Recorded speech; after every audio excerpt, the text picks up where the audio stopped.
Del amoníaco reaccionan 10 gramos de hidrógeno y 50 gramos de nitrógeno. Nos piden determinar la masa del reactivo en exceso y la masa de amoníaco que se obtiene. Vamos a resolver esto por dos técnicas, factor de conversión y teoremas de álgebra. Por factor de conversión vamos a comenzar calculando la cantidad de sustancia del producto clave. En este caso no hay que escoger porque solo hay un producto, amoníaco. Así que vamos a determinar la cantidad de sustancia producida de forma teórica por cada uno de los reactivos por separado. Entonces comencemos con los 10 gramos del dihidrógeno. Comenzamos escribiendo gramos de hidrógeno dividiendo y multiplicando moles. El mol lleva la unidad teórica y gramos la masa molar, que sería 2.02, porque son dos hidrógenos. Una vez que ya están moles, podemos plantear el ratio estequiométrico mol del dato a mol de la incógnita, que en este caso es el amoníaco. El número estequiométrico del hidrógeno es un 3 y el número estequiométrico del amoníaco es un 2. Operamos la aritmética, entonces solo queda resolver la aritmética. Debemos tener en cuenta que como esto es un cálculo intermedio, debemos anotar más cifras de las que son las reglamentarias por significancia para evitar la acumulación de errores por redondeo. Entonces sería 10 por 2 sobre, abre paréntesis, 2.02 por 3. El resultado es de 3.3 moles. Esos 3.3 serían las dos cifras significativas del dato de entrada, pero como este es un cálculo intermedio necesitamos uno más, o sea, va al 0. Ahora debemos hacer el mismo cálculo pero concerniente al otro reactante, es decir, los 50 gramos de el nitrógeno. Gramos de nitrógeno están multiplicando, los necesitamos dividiendo y multiplicando moles. El mol lleva la unidad teórica y los gramos la masa molar del dinitrógeno, que sería 28.02. Ahora que lo tenemos en moles, podemos escribir el ratio estequiométrico de moles del dato a moles de la incógnita, que es el producto clave. Ya sabemos que ese producto tiene número estequiométrico de 2 y el nitrógeno, al no aparecer nada, asumimos que tiene un número estequiométrico de 1. En este punto, gramos de nitrógeno que multiplica y divide, moles de nitrógeno que multiplica y divide, se cancela. El resultado se expresa en moles de amoníaco, que es lo que pretendemos calcular, y operamos la aritmética. 50 por 2 sobre 28.02. El resultado lo vamos a anotar como 3.57 moles de amoníaco.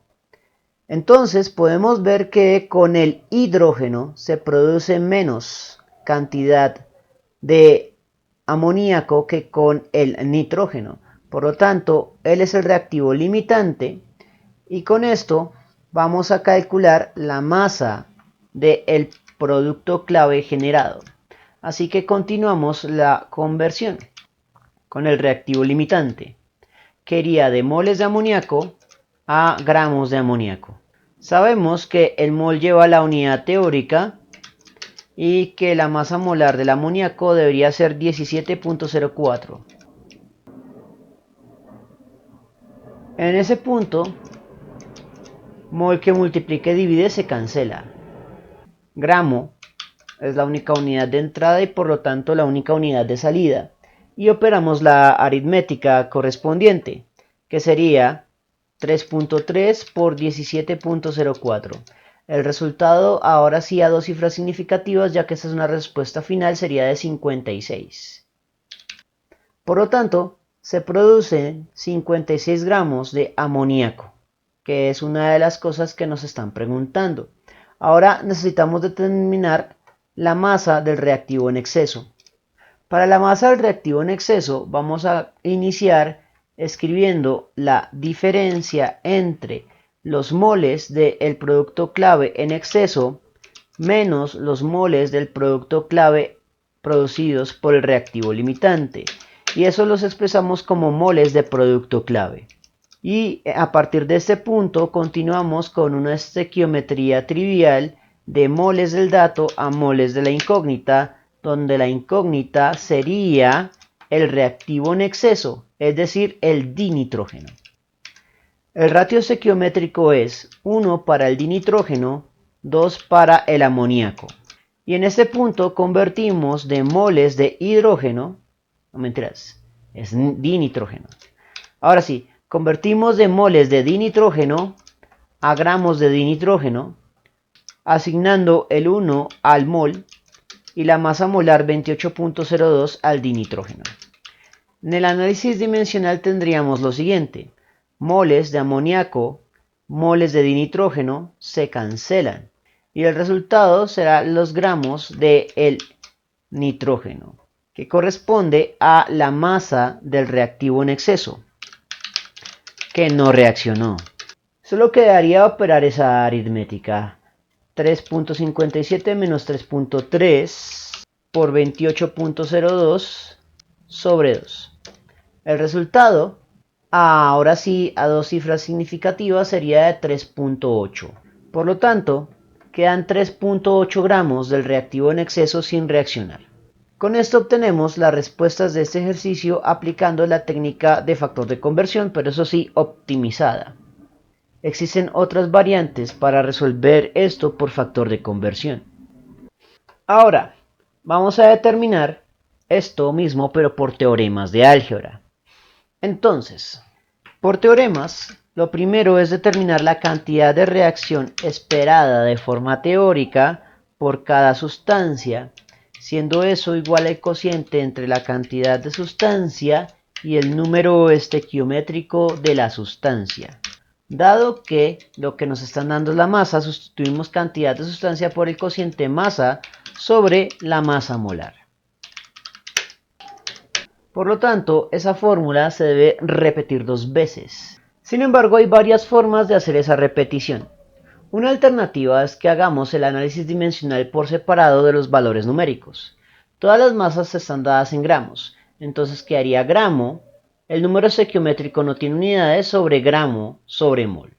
Gramo sobre mol son las unidades de la masa molar que se calculan con los datos de la tabla periódica. Los gramos se cancelarían y mol que está dividiendo pasaría a multiplicar. Por lo tanto, el resultado se expresaría en moles. Ya que conocemos la dimensionalidad de esta ecuación, entonces simplemente necesitamos expresar su resultado. En 1, la sustancia clave es hidrógeno. Ahora debemos buscar opciones para hacer la sustitución. Una opción podría ser sustituir las masas, números estequiométricos, masas molares y unidades por separado para cada una de las sustancias. Otra opción es hacer el análisis dimensional por separado. Gramo que multiplica, divide el número estequiométrico no tiene unidades, gramos sobre mol es unidad de masa molar. Ese gramo sobre mol es la unidad de la M mayúscula. Lo que haríamos en este caso es gramo que multiplica y divide se cancela, mol que divide una división quedaría multiplicando. Por lo tanto, ya sabríamos que el análisis dimensional quedaría en moles. Una vez que hacemos esto, y hay que hacerlo de forma explícita en alguna parte, indicando que esto es el análisis dimensional de esta fórmula, podemos operar valores únicamente y sabremos que el resultado va a dar en moles. Posteriormente vamos a hacer sustituciones aritméticas, que sería la masa del hidrógeno 10 sobre, abre paréntesis, el número estequiométrico del hidrógeno que es un 3, por la masa molar del hidrógeno 2.02. Para el nitrógeno tendríamos su masa que es 50 dividido entre, abre paréntesis, su número estequiométrico que es un 1 por su masa molar que es 28.02. Y simplemente sería operar esas aritméticas. Para el hidrógeno tendríamos 1.6502. Lo estoy anotando con varias cifras significativas de más para evitarme la acumulación de errores por redondeo. Y para el nitrógeno tendríamos 50 sobre, abre paréntesis, 28.02. El resultado es 1.7844. Establecido esto, podemos ver que con hidrógeno se impulsa menos reacción. Y ya sabemos que las unidades en las que se da esto son moles. Entonces, con el hidrógeno se impulsa menos reacción que con el nitrógeno. Por lo tanto, el hidrógeno es el reactivo limitante. Una vez identificado el reactivo limitante, vamos a calcular la masa de producto utilizando una variante de esta fórmula, en la cual esto pasa a multiplicar y la cantidad de reacción pasa a ser la que corresponde al reactivo limitante. Adicionalmente, también vamos a plantear la solución analítica para la masa del reactivo en exceso que quedó sin reaccionar. El teorema es básicamente este mismo, pero en este caso lo representamos como la diferencia entre la masa inicial y la masa que reaccionó, y la cantidad de reacción pasa a ser la diferencia entre la cantidad de reacción en exceso menos la cantidad de reacción limitante. O sea, la estructura de las fórmulas es la misma. Dicho esto, ya tenemos las respuestas analíticas para cada una de esas preguntas, simplemente seguir la estructura. Para el producto, su identidad es amoníaco. El número estequiométrico del amoníaco es un 2. La masa molar es de 17.04 en unidades de gramos sobre mol. La cantidad de reacción por reactivo limitante 1.6502 mol. Como esta sí es una respuesta a una pregunta, entonces sí la arrojamos con las cifras significativas correctas, que son 2. Por lo tanto, sería 2 por 17.04 por 1.6502. El resultado es de 56. Mol que multiplica y mol que divide se cancela, por lo tanto el resultado se expresa en gramos. Para la otra masa, el reactivo sobrante es el reactivo en exceso, es decir, el nitrógeno. El número estequiométrico del nitrógeno es un 1. La masa molar del nitrógeno habíamos dicho que era 28.02 en unidades de gramos sobre mol. La cantidad de reacción en exceso 1.7844. La cantidad de reacción limitante 1.6502. Mol es factor común de ambas cantidades de reacción. Mol que multiplica y divide se cancela, el resultado quedaría en gramos. Y operamos la aritmética para dos cifras significativas. 28.02 paréntesis de 1.7844 menos 1.6502. El resultado a dos cifras significativas sería de 3.8 gramos. Con lo cual alcanzamos las respuestas a las preguntas planteadas en el enunciado, que serían las mismas respuestas que se obtienen por factor de conversión químico. Bien, eso fue todo por el momento. En la descripción del video voy a dejar enlaces a más ejercicios sobre estequiometría de reactivo limitante y reactivo en exceso en el archivo PDF del curso para descarga gratuita. Si les gustó el video, no olviden suscribirse, darle like y especialmente compartirlo. Eso mantiene vivo a este canal y nos vemos en una próxima oportunidad.